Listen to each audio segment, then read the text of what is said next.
Episode number 51 of the Campus Pressbox podcast. Mitchell. Is it Mitch? Is it Mitchell? Yeah, that's the proper. That's the full name. It's the birth certificate. If we were doing AP, it would be Mitchell. Yeah. Okay. Welcome back to Campus Pressbox, episode number 51. I'm Damien Bowman. I have not been here what feels like months. I just recorded another podcast. I haven't recorded a podcast at all in what feels like months. I have no idea what's going on. So I brought Mitch with me. Mitch, how are you? I'm doing well. You know, it's hot up here now, so I don't like that, but we're doing all right. Where the hell are you? Where are you? Let's talk about this. I'm in Harper Woods, Michigan, just outside Detroit, northeast side. Okay. And yeah, finally got a real full-time job and doing a couple other things part-time for fun, so staying busy. Okay. So you're a busy guy. I'm a busy guy, but so are you. This is precious time. Oh, hey, no one cares about me. Okay, that's not true. Come on. Well, I mean, I'm sure. You know, my mom's alive, so she cares about me.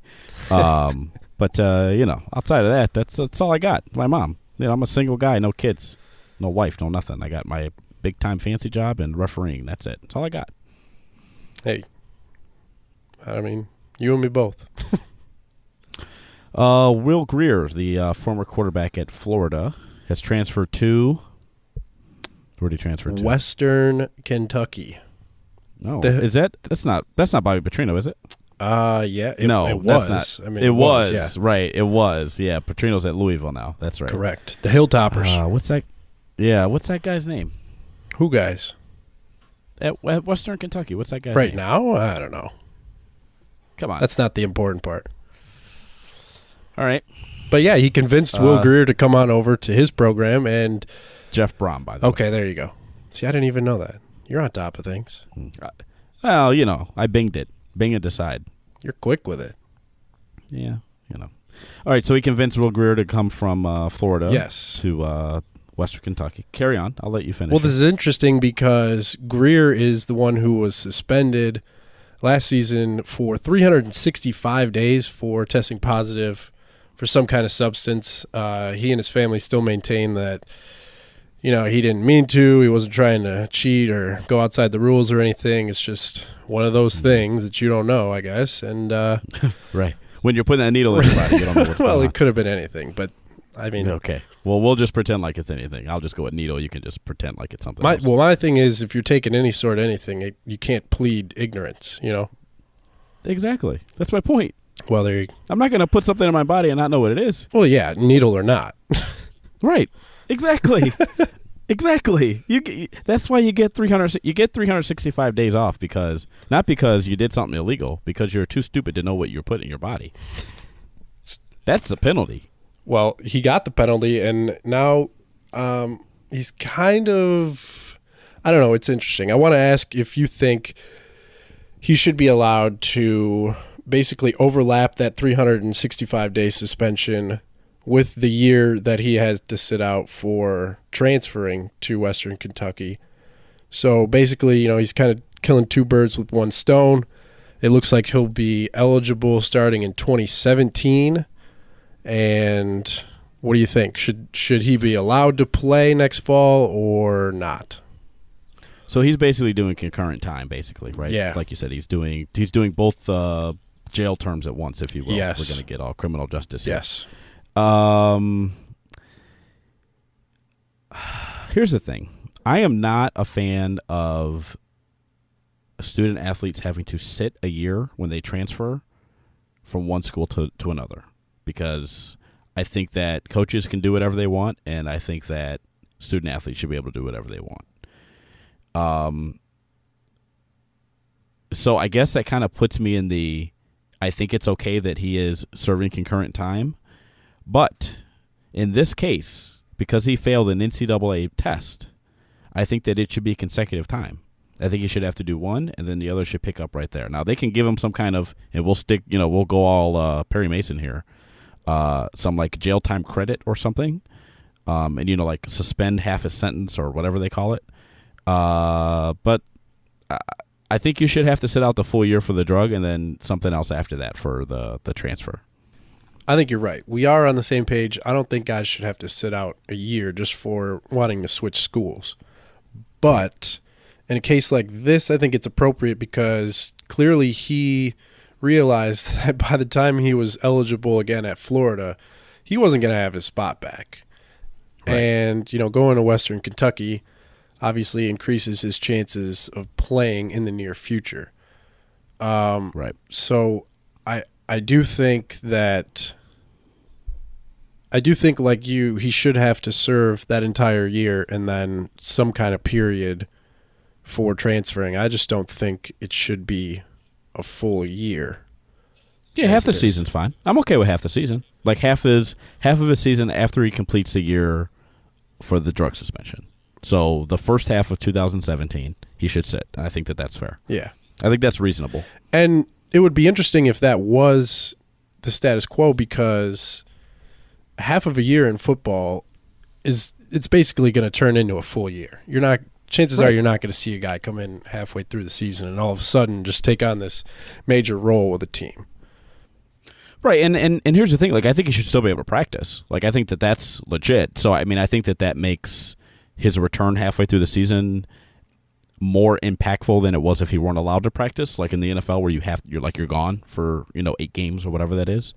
But I think at the collegiate level, I think that you should still be able to practice. And I don't know if he can practice now because he's under NCAA suspension. Like, I don't know all the nuances of that rule. And I don't know the nuance of the rule if you transfer. Like, I think you can still practice. I think you can do everything but play. Yeah, I believe you're right about that. But as far as the drug abuse suspension, I'm not sure either. Because, frankly, I've never seen this happen until last season when it happened to Will Grier. Well, that's because most schools allegedly handle the drug testing in-house. And the NCAA tests very few people. They do. Oh, yeah. Yeah. And I mean, obviously, this is a totally different level, but I went to a really tiny D3 college, and we handled our drug testing in-house. I mean, it was a monthly test, and you just went into the gym, and coach watched you take a piss in a cup, and then, you're on your way. But right. There was no NCAA representative there watching you. Well, okay, I will say this. I refereed college basketball at some point in my very recent future, and I have seen the NCAA test athletes at the Division III level. But that only happens because somebody makes a phone call. Okay. You know what I mean? Like, they're not just randomly showing up. Like, somebody said something to somebody in Indianapolis for them to send somebody to Florida to test Will Grier. Right.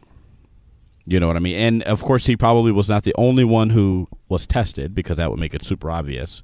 But somebody said something, right? It's always, like they say, like the FBI says, it's like the bitter ex-girlfriend or the employee that just got fired is the one who turned somebody in. Yep. And that's probably what happened with Grier or, whoever the coach was at Florida before. What was his name that got fired? Will Muschamp. Somebody, I'm not saying it's him, but I'm saying, an ex-employee like that who got fired. Yeah. It's usually somebody who knows what's going on that's been covering for this kid, and they make a phone call, they drop the dime on him, basically. Yeah, because they don't have a reason to cover for him anymore. Right. And, like the NCAA says, well, the school can take care of it, or the SEC, right? Like, they could maybe test him as well or mandate that somebody tests him, and, if they get a tip, then they're kind of forces their hand to, test these guys. So, but to go back to your question, I think that I think that I'm okay with 2 suspensions here. I wish in this case, just because he, again, to restate what we said, because he failed an NCAA drug test, I think he should have to serve both sentences. Just my opinion. No, I think we're on par with that. Yeah, it's gonna be interesting to watch it play out because I think he might possibly have a shot at being a pro. I mean, first of all, we didn't get to see football player. Yeah. NFL. In the National Football League or the Canadian League? No, in the National Football League. I mean, I don't think he's going to be, a top draft pick and automatic starter or anything, but I think he could go pro. I saw a little bit of him last year, and he seems like he's got enough talent to take it to the next level, but we'll have to see. And obviously this is a setback, but it also looks like somewhat of an opportunity. Now he can go out and ball on some weaker competition and boost his confidence. And I don't know, you hit the draft season, you go to the combine, you put up those numbers, and you just see what happens. Okay, let's talk about this because I was out last night having dinner with some of my friends. I eat out every day of my life, and we were talking about the NFL draft and about somebody who had a flash in the pan and everybody thought their draft stock was going to be high, and they decided to return to school. And this is kind of what Will Grier is doing, obviously under completely different circumstances, but in retrospect, a year later or a year and 3 months later, what do you think about Cardale Jones' decision to return to Ohio State this year? Oh, well, I don't know if we ever really talked about it on the podcast, but I thought he should have taken his chances in the league after winning the national championship. I mean, right. Take the money. Well, that, and it's basically your best opportunity. I mean, he was coming back to school knowing that he was going to be in a very heated competition to be the starter. And he had just gotten done with one of the most impressive runs any quarterback had shown us in college football in recent memory. And I think the NFL, at least in draft season, is a very much what have you done for me lately type of league. And basically I think he blew it, to be honest with you. I mean, obviously, he still has a chance to turn himself into a productive pro. He went to, I think, Buffalo, if I'm not mistaken. Buffalo. Yeah, I want to say Buffalo. Yeah, so, I mean, he's got a chance to even start now. But looking back on it, yeah, I think he should have taken the money and run when he had the opportunity. So, and here's always been my thought about this. I mean, Cardale Jones is – hang on. See, I was in the middle of Bing, and then I stopped. He is 23. September 29th, 1992. So he'll be 24 in a few months. He's among the oldest in the draft class, right? I mean, that's a safe assumption? Yeah, got to be. Okay. He has, I don't know their relationship status, but I will say he has a girlfriend and a daughter or a son, a kid. And he had the same situation last year. And my contention was that you can always return to school. Yeah. But you only get one chance, probably, to be a first, second, or third round pick in the NFL draft and get guaranteed money. Now, he is what did he get drafted? It was the fourth round. Fourth round. Yep. So I don't know if there's any guaranteed money, but if there is, it's not nearly as good as it would have been if he were in the first, second, or third round. Right. And you do make an interesting point about being able to come back to school. Not a lot of people think about it that way because it's not really a full college experience, really, as if you're just a normal undergrad student, 18 to 21, but you still can go back and finish those credits and get your degree, no matter what you're doing. Correct. And Cardale Jones is from Cleveland, and I'm from Cleveland, and we're both from the inner city, and that's kind of where the similarities between the two of us end. But he may not have had the money to go to Ohio State if he had to pay for it on his own, but he would have had he gone in the first round, right? Yeah. And even if he didn't, he won a national championship at Ohio State, and I am positive that some booster somewhere would have put up the money for him if he needed to come back to college at a later point in life, if he didn't have the money. So I don't know exactly who told him that it was in his best interest to come back, but my guess, without knowing the situation, is that it was not Urban Meyer. Why do you say that? Well, one, what good is it? What good is it for Urban Meyer to have three quarterbacks? Well, I think maybe he already kind of knew that he was going to put Braxton out at receiver, and you do want some kind of a competition between your quarterbacks just to make them push each other to do better. But why Cardale Jones? Like, JT Barrett's better than Cardale Jones. Well, yeah, but I mean, who was the other guy? Who was? I don't know, Jalen Marshall or somebody else, right? But doesn't the first 6 games of 2015 tell you that we didn't need to see Cardale Jones at Ohio State anymore? No doubt. But I mean, he did come back, and if it's not Urban Meyer, I'm not sure who it could have been, unless it was Cardale himself who was just maybe a little overconfident, thinking that he could beat out JT Barrett. And he did. In all fairness, he did beat him out in the offseason to win the starting job. He just couldn't keep it. Well, okay, a few things here. One, JT Barrett was hurt, right? So I mean, well, coming off of injury, yes. Yeah. So I mean, let's not say that he beat him, one-on-one. Well, not. I mean, because maybe not fair and square, but he beat him. Right. He was the starting quarterback open week. Which he waited until 2 seconds before kickoff to tell us he was a starting quarterback. So how confident in this guy are you that you can't name him in July, that you have to wait 5 seconds before the game starts? You wouldn't have done the same thing if you were Urban Meyer? No. Why not?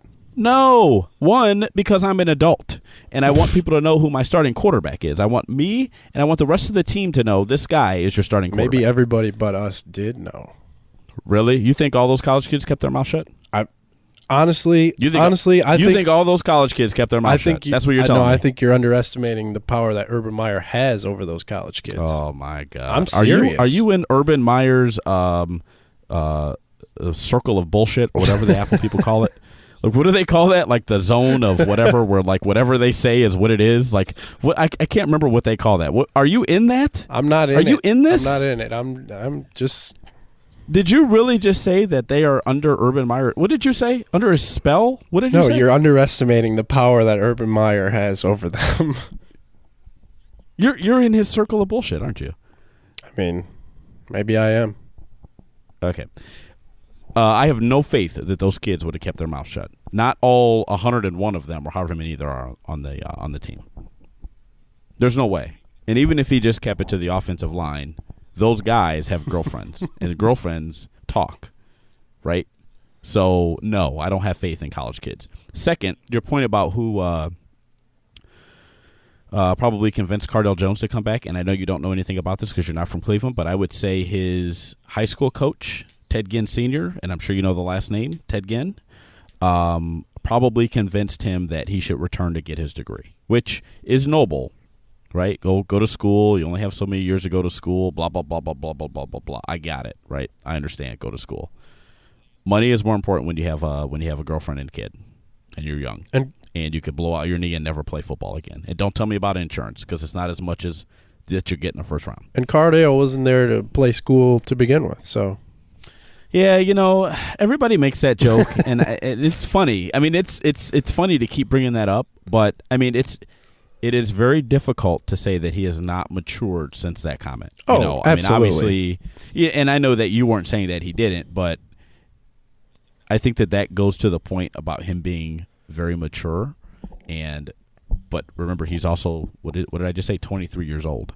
So that's kind of the part that baffles me more than anything is that he's older, and I thought that maybe the business decision and the family part would maybe have driven him to say, I need to take this step for my family, and I can always come back and go to school and finish my degree, whenever I want. I think I see what you're saying. The fact that he was 22 or 23 or whatever, he was older than most other guys, maybe that would have driven him more to make that business decision, like you said. Right. And to me, really, honestly, I mean, look, let's tell you something. I'm 34 and I have no kids and I'm not married. And if I were 23 and I had just done what Cardale Jones had done and I didn't have a girlfriend and a kid, daughter, son, whatever, I would go back to Ohio State. But if I'm 23 and I have a girlfriend and a daughter and I have a chance to maybe be in the first or second round, like I have to think about the three of us. Right. You know what I mean? Like that money is going to do a hell of a lot more for me right now than less money will do for me 2 or 3 years from now. Well, it'll do a lot for you right now and 5 years down the road when hopefully you still have some of it left. Right. And that's my only contention. I mean, if he didn't have a girlfriend and a kid, go back to school. It's fine. Like nobody's going to argue with you. But when you throw in the family stuff and considering, where you came from and like I said, one play and you never play football again, despite however much insurance you might have, I think the smart thing to do is to say, give me the money. I'll be Jamarcus Russell. That's fine. Like Jamarcus Russell has plenty of money. Still got paid. That's right. I mean, and that was back in the day when contracts were out of control for rookies, but even so, it's still the same point. Yeah. Right. And that's my whole point. Like it's not, and this is not a knock on Cardale Jones or Urban Meyer. What are you in, the circle of bullshit or whatever you want to call it? I don't know. Yeah, I'll figure out what it's called later. And Ted Ginn and all the people that are talking to him, this is just purely like sometimes you have to think about your family instead of thinking about yourself. Yeah. Right? And I think when you get to a certain age and you have a family, kids, girlfriends, wives, whatever, as George Bush would say, you have to put food on your family. Like you have to put food on the table. You know what I mean? You can't go, I'll just go back to school and, maybe I'll be just fine. Like you're not going to be fine.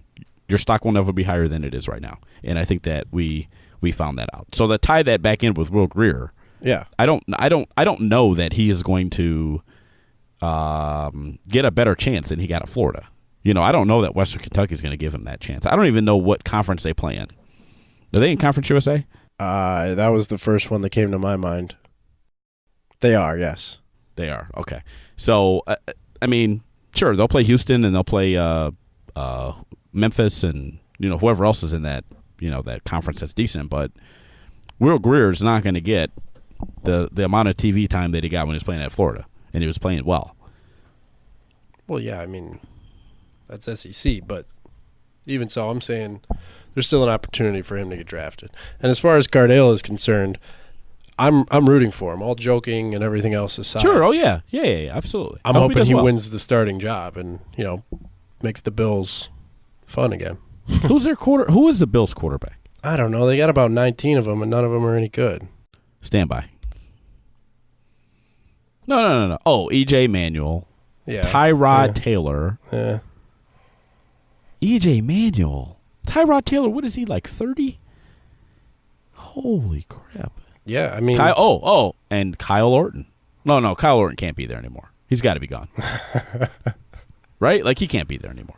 Well, that's how bad the Bills' quarterback situation is. Holy crap. Hey, did you hear about them today or yesterday about all the media restrictions? Don't write about this. Don't write about that. Don't write about this. No. Don't tell people in practice. Oh, yeah. So in practice, there's this big deal. They just, changed all the rules.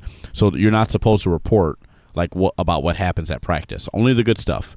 So if somebody drops 3 passes, don't report about it. If Cardale Jones throws 4 interceptions, don't report on it. That sounds like Russia. Yeah. Or North Korea or, one of those countries. Yeah, and so I was thinking about this today, this Buffalo Bills thing. I don't really care what happens in practice. I think sometimes the media takes this stuff, these restrictions that get put on them by the teams, and tries to make it a bigger deal than it is. That said, I say that after I sent that email to everyone on our staff about credentials. Yeah. You know what I mean? And I think that this is very, indicative of why I'm not a fan of trying to get, daily credentials to sites or, to teams and universities and stuff, because at any time they can say, you're out. You can't say this, you can't say this. And I think that this is – and there's nothing you can do about it. And it's kind of like you're indebted to them.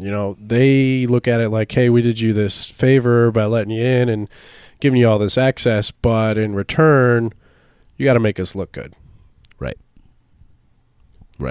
Yeah, it's and if your name's Dan Wetzel or Pat Forty or give me somebody else, Clay Travis. I get. Well, he probably doesn't get credentials, but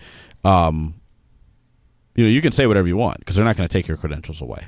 Yeah. But if you are Mitch Gatsky or Mike Wilson from Campus Pressbox, yeah, you can't say what you want. You can't say what you're thinking because somebody is going to get upset. Well, that's why it's so beautiful what we get to do because nobody's watching us. Basically. Nobody cares about us. Nobody cares about us, Mitch. Not yet. Oh, they're getting there. We're working on it. What else is on the docket here today? UCLA. Oh yeah. Okay. So they just signed a mega deal, right? 15 years, $280 million, all told, with Under Armour.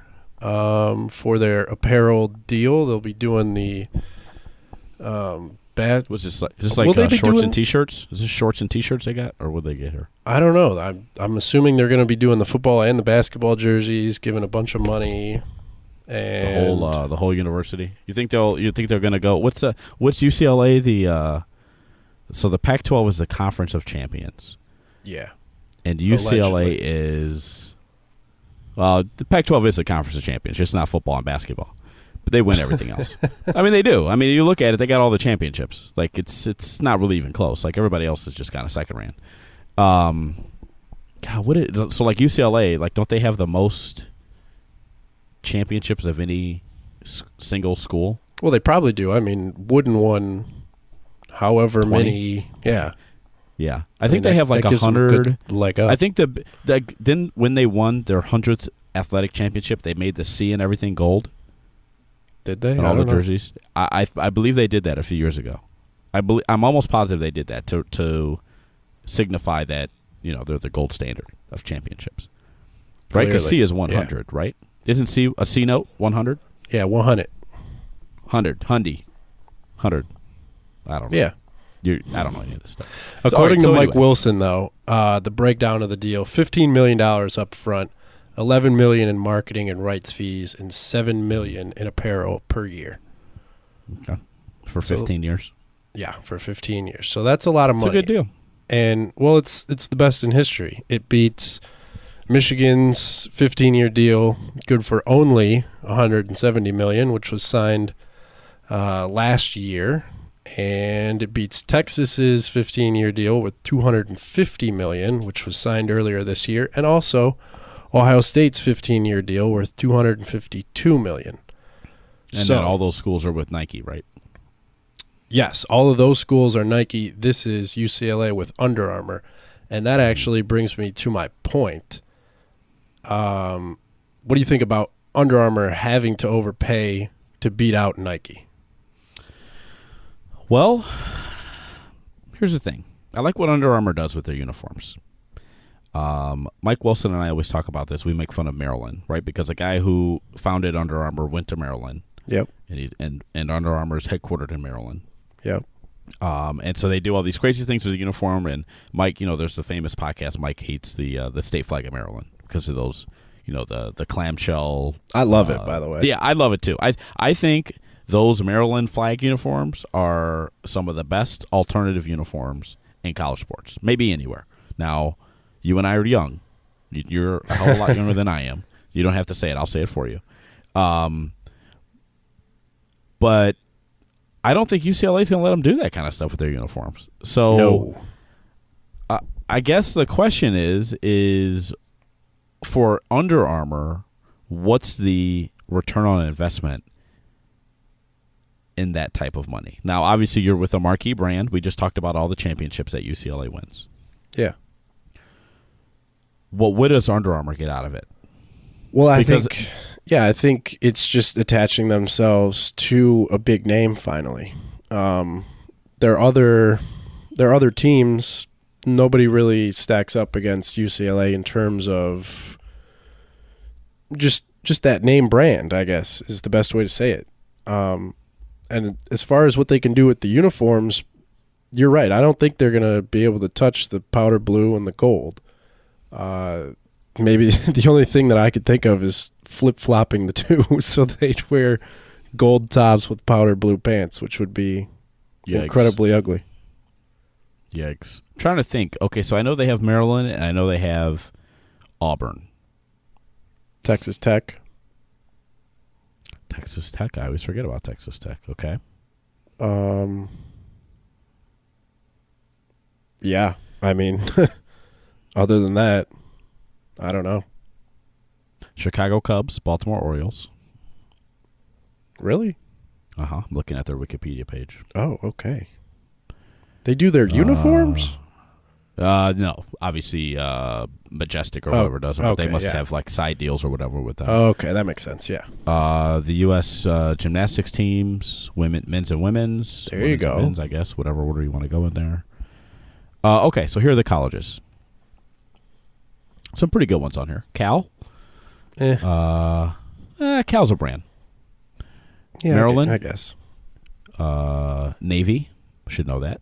Here's a big one. Notre Dame. Yeah. Heard of them? Notre Dame. Okay. Yeah. Texas A&M, Texas Tech, UCLA, Wisconsin. What do you think of them? Yeah, I thought Wisconsin. And Yale. Was Adidas. That must be a recent change. Yeah, that must be recent. Yeah, hang on. Let me see.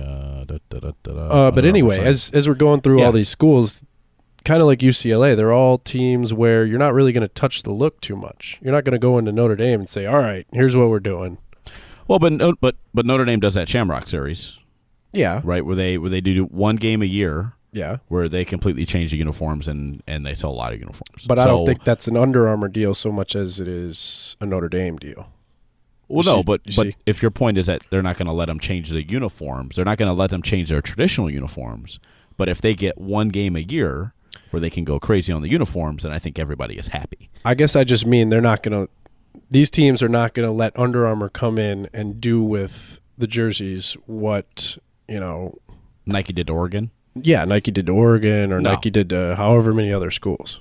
No, it's not going to happen. Yeah. It's not going to happen. But I think for – and I mean, we named some pretty significant teams. I mean, right, if we're only talking about football, yes, they don't have a lot of great football teams. But if we talk about, kind of all the universities as a whole, then, yeah, I think that they have some good properties there. I mean, UCLA is nothing to sneeze at. Notre Dame's nothing to sneeze at. Cal, I mean, obviously Cal doesn't mean a whole lot to you and I over here, but it's kind of a big name on the West Coast. Yeah. And UCLA, right? So, I mean, you have two flagship schools in California, UCLA, Cal. And I guess that plays a big role in it too. Under Armour has always been the third brand in its history. It's been Nike, Adidas, and then Under Armour. And I think recently we're seeing kind of a switch. Adidas is kind of falling off, and Under Armour is obviously skyrocketing in popularity. And a lot of it is due to sports that are outside of the conventional, revenue sports. Basketball. Basketball and football. Right. Yeah. Yeah, it's everything is interesting right now in college athletics. I mean, the money is shifting, right? I think that this is a good move for UCLA because think about it. The Pac-12 network has been basically a disaster. Yes. It is not where it needs to be. And sure, I think I saw the numbers the other day. I think that they're going to pay $28 million a year. I think this year they'll get from last year's revenue. But what was the number you just gave me? $15 million up front, and then $7 million a year in apparel or whatever. I already got rid of it. Yeah, it's fine. But those are real numbers. Like we say, $7 million in apparel. Like that's a year. Like that's a lot of stuff. Like that's a lot of backpacks and shoes and pullovers and like that's a big deal. 15 up front, 11 in marketing and rights fees, and $7 million in apparel. Right. Like that.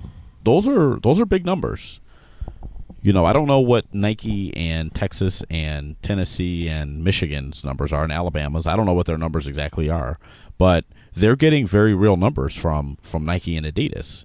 So, I mean, this certainly puts UCLA on a more equal footing, and I would guess that UCLA becomes Under Armour's flagship school. Like, do they supplant Maryland at this point? They would have to, right?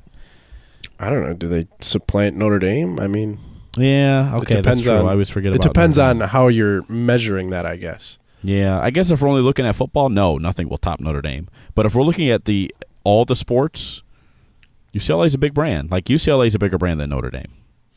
If we're looking at all the sports, every sport combined. Yeah, and it's a much bigger school, is it not? Yeah. Oh yeah, much bigger school, and it's UCLA. It's Los Angeles.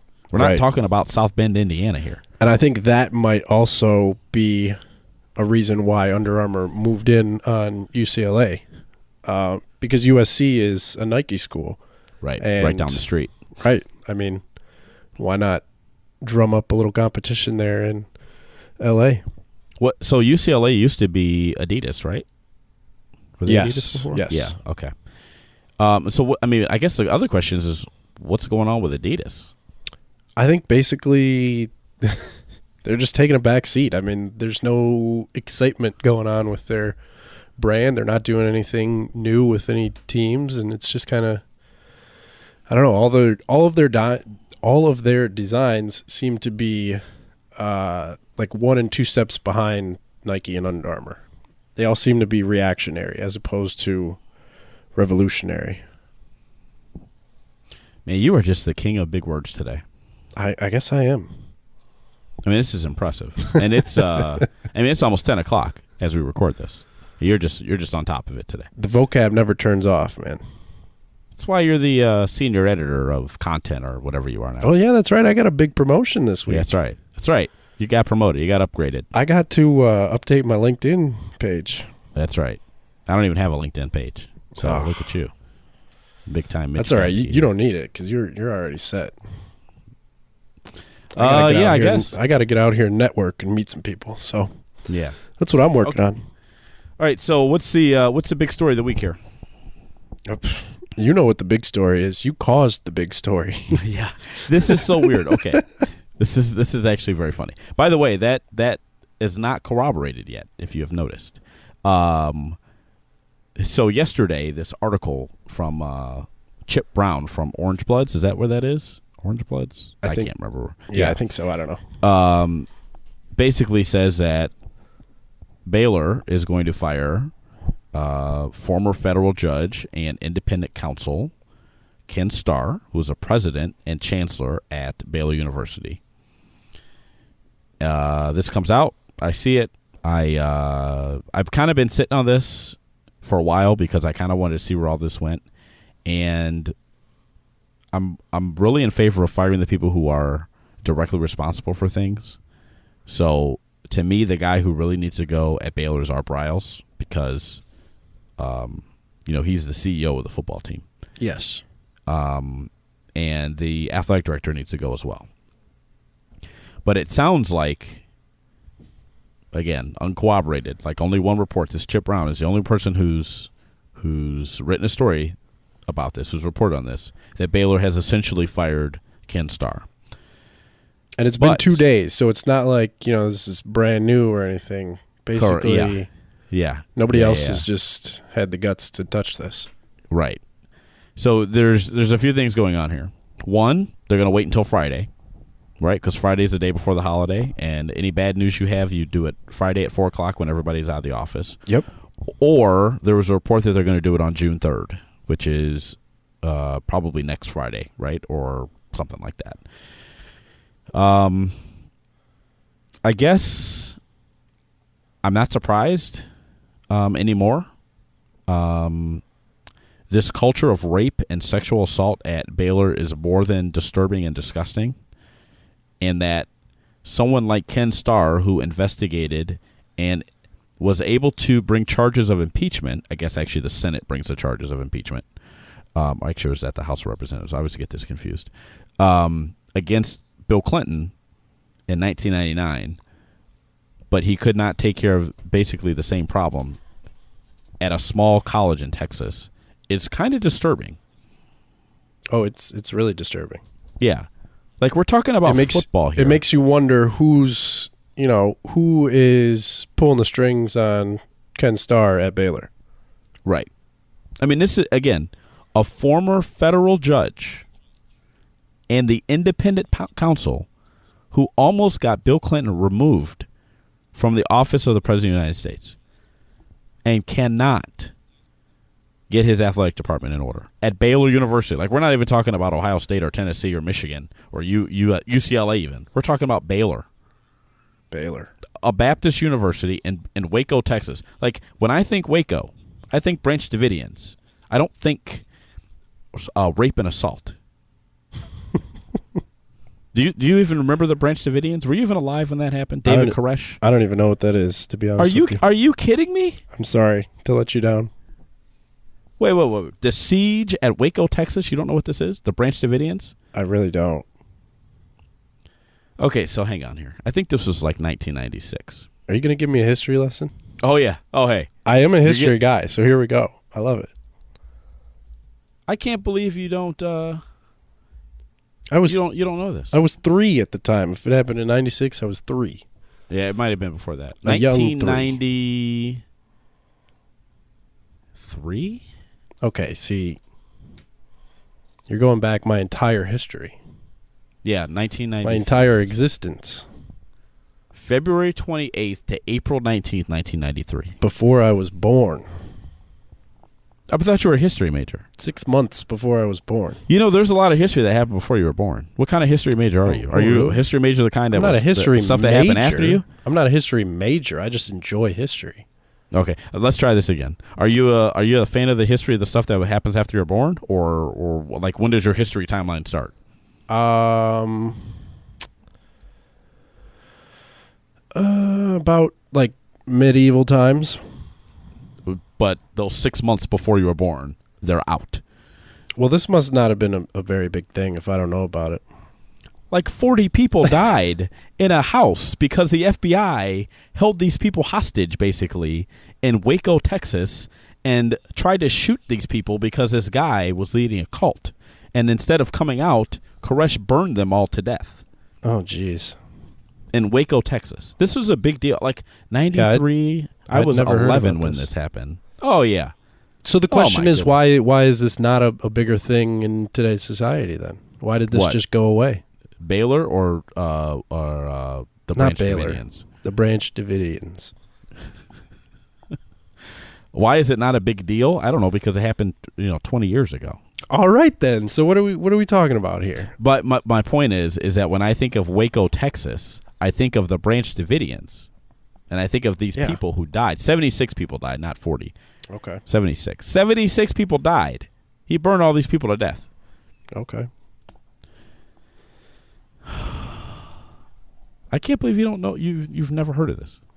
This would have been about the same time that, well, I guess a little bit after Ken Starr was actually pursuing Bill Clinton, wasn't it? Yeah, about 6 years before. He was actually on the federal bench, I think, when this happened. See, there you go. My timeline is way off. When it comes to 80s and 90s, it's like, Some history buff you are. Anyway, okay. It's kind of a gray period. Give me your thoughts here on this whole Baylor thing. And Ken Starr and Ian McGraw, or whatever that guy's name is, in our browse.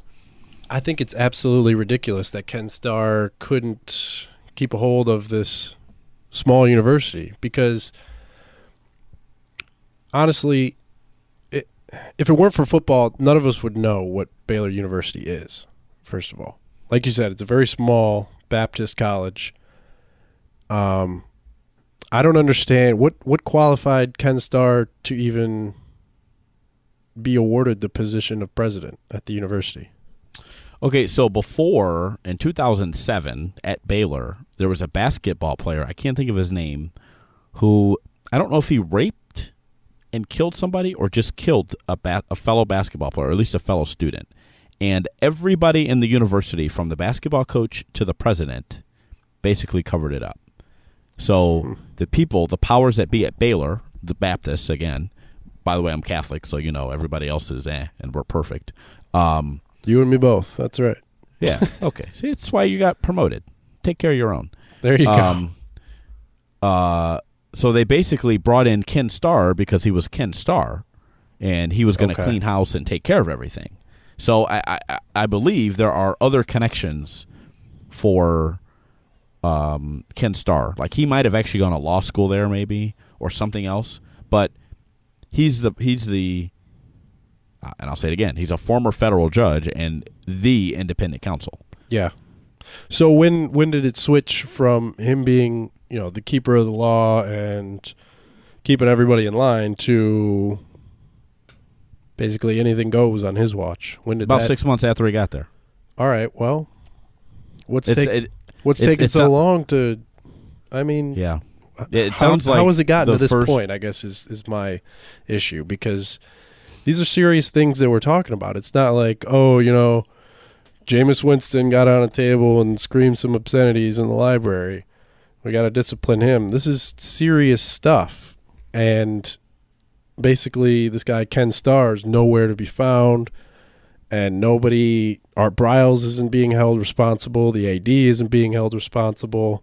You said they both should be fired. And I totally agree with you. Do you think they will be fired? I think if Baylor has a down year, Briles is out, and they find a convenient reason to get rid of him that's unrelated. Okay. I could see that happening. I think that's the only way they get rid of him, right? Because at this point, they would have done it already, no? Right, but you can't fire him in May. Right. I mean, he hasn't done anything. And there's this report. Literally, he hasn't done anything. I think that's part of the problem. But there's this report that Ken Starr commissioned with these two attorneys, this big law firm. They're probably not going to release a report. But my guess is if the Board of Regents at Baylor has seen this report and Art Briles' name is in it, I would say more than 4 or 5 times, and in a negative fashion, he's out. I mean, if Illinois can fire their coach the day before the season starts, Art Briles can go. Seriously. Yeah. I mean, anything is possible, but we'll never see that report. And my guess is that Briles' name is not in there. And it's amazing to me because I'll bet that those people who did this report probably didn't call Chris Peterson at Boise State and ask about this guy who transferred, who ended up raping somebody, who got a 20-year prison sentence and is out on appeal bond right now. Sam Okawachu, or however you say his name. However you say it. Right. And no, I'm not saying it lightly, but I don't know how to pronounce his name, so I just guessed. But it's amazing to me that and then this other guy who I named in my article, got 20 years for rape, is doing a 20-year sentence. That happened in like 5 women between 2 guys, and then something that happened in 2007. Like, the culture at Baylor sounds like, right, and I have to use allegedly and reportedly and all this other story stuff, is that it's basically the football players are doing whatever they want. It's like medieval times, to go back to Mr. History Guy here. It's medieval times, and they just rape and pillage, and it's whatever. And no one cares, and that's okay. Baptist University, I don't know if I mentioned that Baylor's Baptist. I don't know if I mentioned that a few times. It's pretty disgusting, and I just kind of wonder who the higher power is that's pulling all these strings. Like, obviously there's somebody who's interested in keeping Ken Starr in place, keeping Art Briles in place, keeping whoever the AD is in place. I mean, at least fire the AD. At least fire the AD. Somebody has to go, and that's I guess the easiest guy is problem. the AD, right? Yeah, you could say anything to fire him. I mean, I just don't understand why nobody is being held responsible. Nobody. Not even the players, really. The contention is that they don't want to fire Briles because their football team will never be the same again. So football is more important than other female student athletes and other students on campus. It's just disgusting. And the thing is, their football team probably won't ever be the same again if they do end up firing Briles, because nobody's going to want to take on the task of having to rebuild a program and its reputation. There's a lot more going on besides who's going to play quarterback and linebacker this year. There's a lot more going on at Baylor than that, and I don't think anybody's going to want to take that on. Anybody who could really do a good job of it, at least. You could get somebody. Obviously, somebody's going to take the job, but nobody who's really going to come in there, clean house, do it his way, and get things back on track, and both on and off the field. It's sad. It's sad that it's had to come to this point, because there's absolutely no reason for it. Yeah, I don't. I wrote this line in there that this guy is supposed to protect daughters of men and women, and people entrust this guy to protect them, and he can't even do that. Like, the irony of who this is, who is the president and chancellor of the school, like the irony that is just sitting there is actually amazing. Like, whatever side you're on the impeachment of Bill Clinton, it does not matter. But that the fact that he tried to impeach Bill Clinton for basically having somebody give him a blowjob, but can't take care of some dudes who are, and dudes, right, student athletes who are raping and sexually assaulting basically anybody they come across because they're football players, is actually amazing to me. Like, and of all the, like, there's a lot of very famous alumni that are from Baylor. I'm not going to name them. You can look it up. But it's just very interesting that these people don't care about what the visual perception is of that university right now, and that they would much rather leave Art Briles in there and Ian McGraw or whatever this guy's name is and Ken Starr instead of cleaning house and starting over again. Like the guy who killed somebody, another basketball player, you got rid of him, you got rid of the coach, you got rid of the athletic director, you got rid of the president. So all those people went. And we're back here 10 years later, pretty much the same problem, but you don't want to get rid of any of these people because you have a brand new football stadium. And the funny part is people, the alums and all that, they don't want to get rid of Art Briles because he's taking them to new heights and all that. When you think about it, what have they really won Nothing. At Baylor? Nothing. They haven't done anything. They haven't proved a fucking thing. They haven't been done there. Anything. They've been there, but they haven't done anything, really. They haven't done anything. So they have not done a thing. I mean, is this basically just crazy or football crazy Texans who will stop at nothing? Is that it? Oh, absolutely. Football's king. Absolutely. Football's king. That makes me sick to my stomach, man. This is the problem, obviously, when athletics at big-time college football is driven by revenue and prestige. The problem is that Baylor has no prestige. The most successful program at Baylor is the women's basketball team. It is not the football team. Hands down. Shout out to Brittany Griner. Right, exactly. And I'm not trying to belittle anything that anyone has done at Baylor in the football program, but I think I am. They haven't won anything. I mean, they haven't done anything. And if it's going to come down to them choosing success over the health and well-being of what's got to be around half of the student body, then I'm going to belittle them until something happens. Right. I mean, it's like sickening. Like they would do this. It is. I mean, look, I'm not, and I hate to pull this out, but like this is almost like Penn State territory to me. No, I think it's way worse. Worse. Okay. We're not talking about something that happened, back years ago.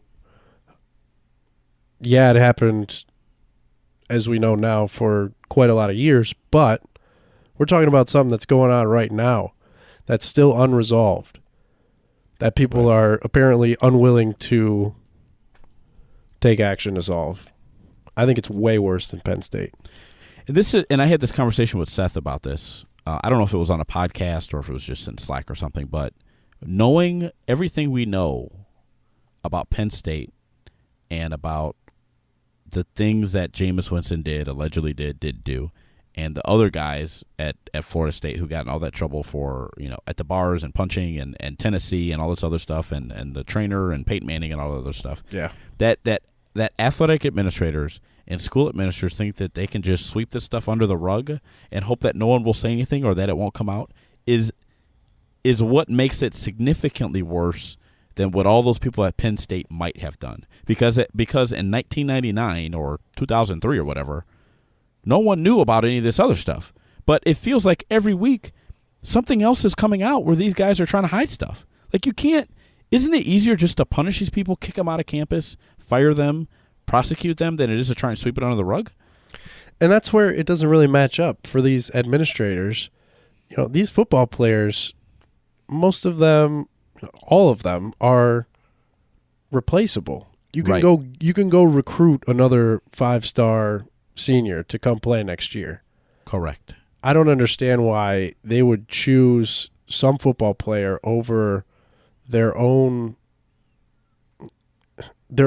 job, their own position. Well, and in some cases they're freedom. Like those two guys from Penn State are still facing charges. Like the president, Spanier, and the Curley, like Tim Curley, like they're still waiting. Yeah, they haven't even been to court yet.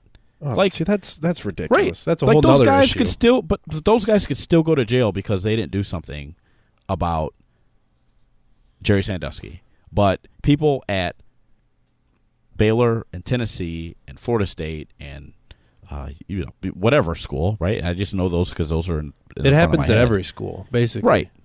And that is my point, is at what point is it easier to sweep this under the rug than it is to just get rid of people? And I'm not saying that this person is the best person ever. Obviously he isn't.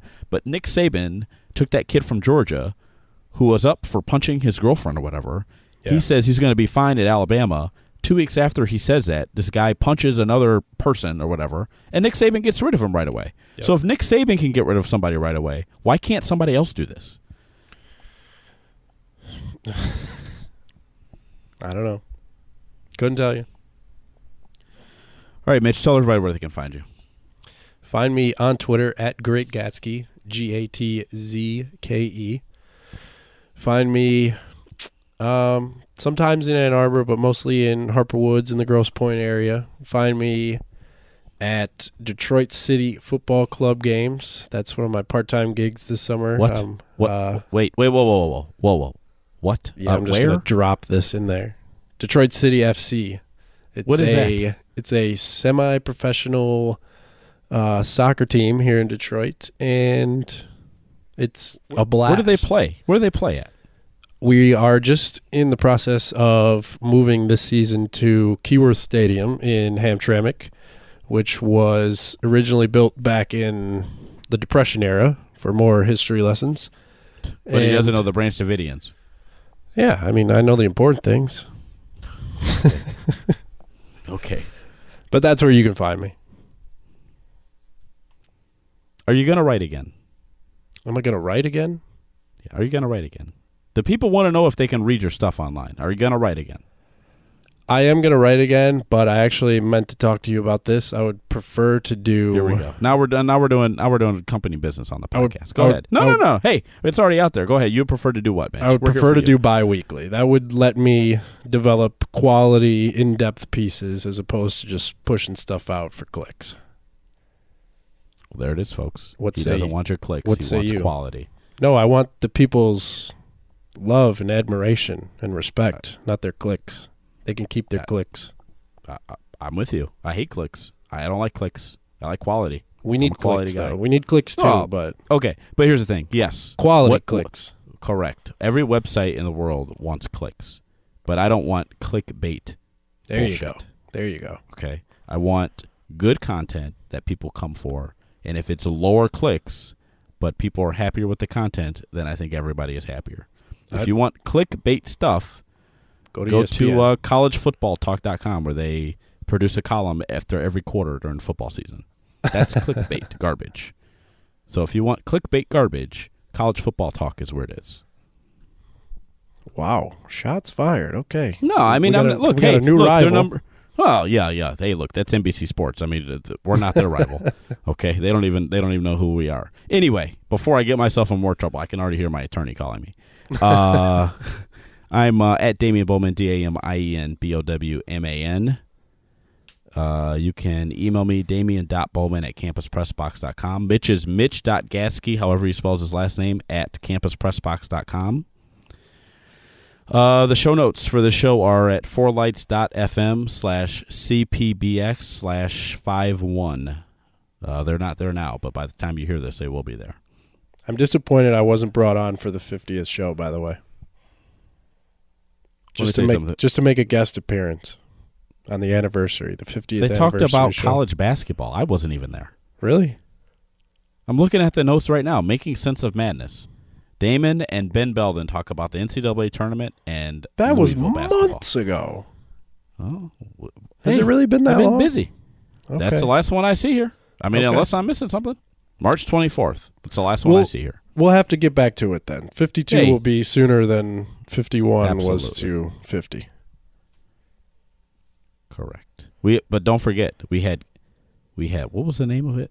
College Football Roundtable that had 40-some episodes in there. So if we're gonna do all the series here, we're actually pretty close to 100. You should figure that out and get. Yeah, we'll have a party or something. Pizza party. Yeah, we'll all order our own pizzas and we'll eat in our living rooms and we'll talk about collegefootballtalk.com and the Branch Davidians. Are you gonna put? By the way, everybody Everybody in Slack is amazed that you've never heard of the Branch Davidians. That's fine. Am I going to put what in where? Are you going to put in the super cool drop, the little Rolling Stones Baron and Arrow? You going to put that in here? I love that part. Are you producing this podcast now? If I need to. Do I not do it good enough for you? No, you do a great job. That's what I'm It's saying. been a while. I love your little drop. I've already got the extra, planned in my head. It's so simple and classic, and I love hearing it. Yeah, it's it's easy like Sunday morning. Yes. A little Lionel Richie for you. R.I.P. Prince. All right, anything else before I think we should end the shut madness? it off before we say something we shouldn't. All right, that's it. Be good, people.